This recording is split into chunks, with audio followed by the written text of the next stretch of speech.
दोस्तों, आज हम लोग पढ़ने जा रहे हैं कबीरदास जी का जीवन परिचय। तो चलिए स्टार्ट करते हैं कबीरदास जी का।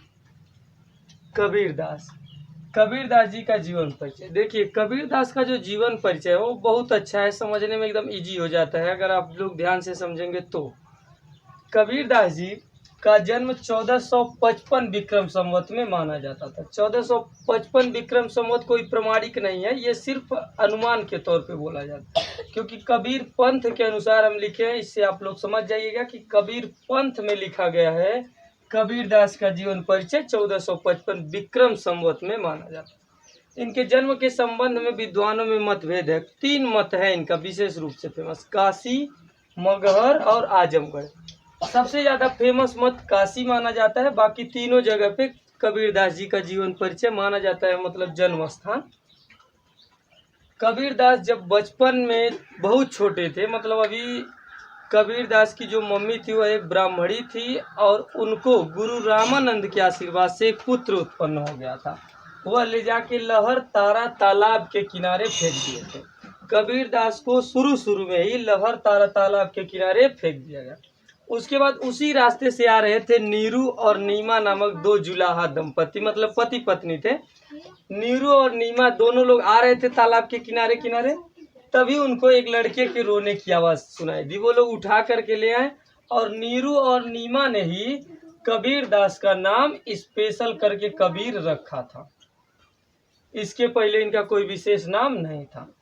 उसके बाद जब ये थोड़ा बड़े हो गए तो इनकी शादी लोई नामक एक स्त्री से करवा दिया गया और इनकी पत्नी का नाम हो गया लोई। इनसे 2 संतान उत्पन्न हुए, एक का नाम पुत्र जिसका नाम कमाल था और पुत्री जिसका नाम कमाली था।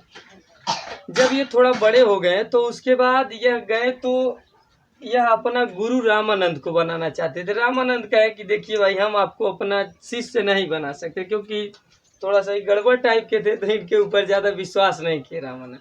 रामानंद एक दिन अचानक मंदिर में से उतर रहे थे। ये सुबह सुबह इस सीढ़ी पर जाके सो गए थे। उसी सीढ़ी पर से उतरते वक्त रामानंद का पैर पड़ गया था कबीरदास के ऊपर। वहीं पे गुरु रामानंद ने इनको मंत्र दिया और वहीं से इनके गुरु बन गए रामानंद।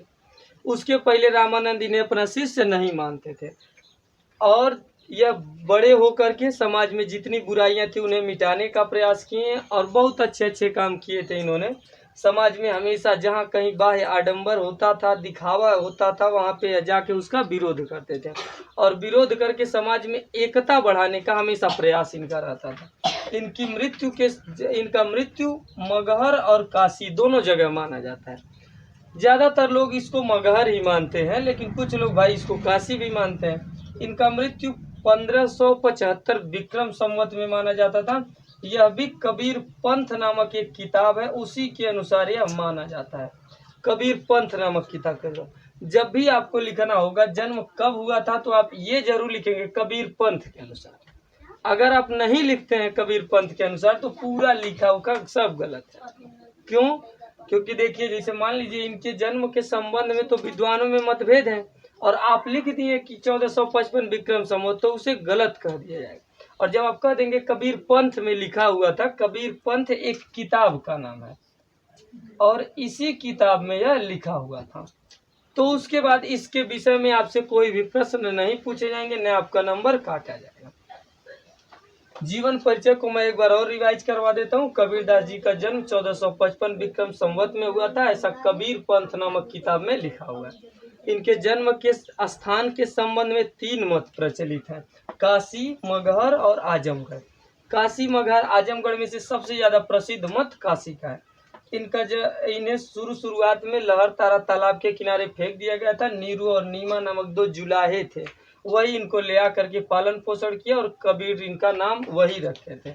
इनकी पत्नी का नाम लोई था, पुत्र का नाम कमाल और पुत्री का नाम कमाली था।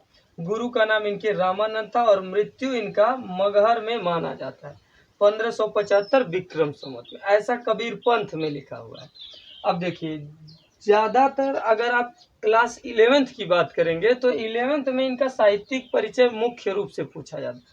जीवन परिचय पे ज्यादा फोकस नहीं किया जाता, इसलिए हमको साहित्यिक परिचय भी जानना बहुत जरूरी होता है। देखिए साहित्यिक परिचय, अब यहाँ से देखो साहित्यिक परिचय जो होता है, साहित्यिक परिचय में यह भक्ति काल के बहुत अच्छे कवियों में से माने जाते हैं। भक्ति काल को दो भागों में बांटा गया है, आपको पता होगा। भक्ति काल के निर्गुण भक्ति धारा के ज्ञान मार्गी शाखा के यह बहुत अच्छे कवि माने जाते हैं। यह एक उच्च कोटि के संत हैं, मतलब यह अपना पूरा जीवन साधु सन्यासी के जैसे बन के इधर उधर मतलब ये दोहे गाया करते थे। यह समाज सुधारक का काम किए हैं अपने जीवन में। यह समाज को सुधारने के लिए सबसे इम्पोर्टेंट काम किए हैं। समाज में जितनी बुराइयां थी सबको यह सुधारने का काम किया, और मुख्य रूप से इनका जो फोकस था वह हिंदू मुस्लिम को एक करने पर था। यह हिंदू मुस्लिम एकता पर बल देते थे और सबको समझाते थे कि देखिए, बाहरी दिखावे पर भरोसा न कीजिए, अपने मन की सुंदरता को ज़्यादा मानिए। हजारी प्रसाद द्विवेदी जी कहते हैं इनकी प्रशंसा में, कहते हैं कि कबीर जैसा व्यक्तित्व लेकर कोई व्यक्ति हजारों सालों में कहीं एक बार धरती पर पैदा होता है। जब कभी आप साहित्यिक परिचय लिखेंगे तो यह शब्द जरूर कहेंगे कि हजारी प्रसाद के अनुसार धरती पर हजारों वर्षों में एक बार कबीर जैसा व्यक्तित्व लेकर कोई व्यक्ति पैदा होता है या उत्पन्न होता है। इनकी रचना के विषय में हम लोग जान लेते हैं। देखिए, आपको जान के यह बहुत आश्चर्य होगा कि कबीरदास जी पढ़े लिखे ही नहीं थे। कबीरदास जी को एक अक्षर लिखने पढ़ने नहीं आता था।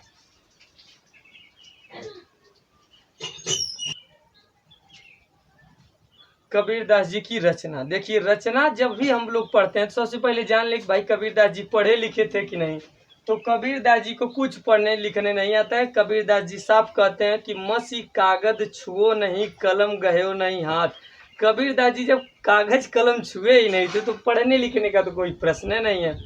कबीरदास जी जो भी रचना है यह, इसी वजह से इन लोगों को कवि कहा जाता है, लेखक नहीं कहा जाता। देखिए, कबीरदास जी ऐसे कहीं पर भी टहलते हुए एक साधु के रूप में जो कुछ भी गा देते थे तो उनके जो शिष्य थे वह उनको लिख के अपने पास रख लेते थे। जैसे आजकल गांव में कोई घुमक्कड़ इस टाइप का घूमता रहता है और कोई चीज़ बोल देता है तो आपको बहुत अच्छा लगता है, आप लिख लेते हैं। सेम टू सेम वही प्रोसेस था।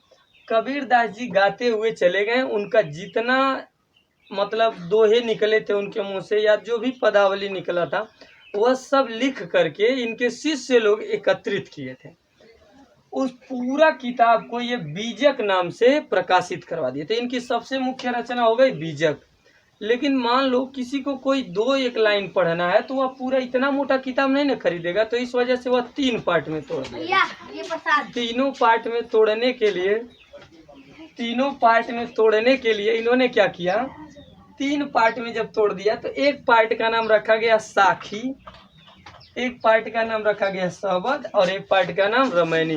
तो अब इनकी रचनाएं कितनी हो गई, 4 रचनाएं हो गई। कौन कौन, बीजक, साखी, शबद, रामायणी। लेकिन याद रखिएगा कि बीजक के अंतर्गत ही साखी, शबद, रामायणी तीनों आते हैं, और साखी, शबद, रामायणी ये बीजक के ही पार्ट होते हैं। अब हम लोग देख लें कि इनकी भाषा क्या थी। जब पढ़े लिखे ही नहीं थे तो भाषा कौन सा बढ़िया बोलेंगे, लेकिन फिर भी ये अपने आप में बहुत अच्छे व्यक्तित्व वाले थे। इनके अंदर इनके गुरु का दिया हुआ ज्ञान प्राप्त हो गया।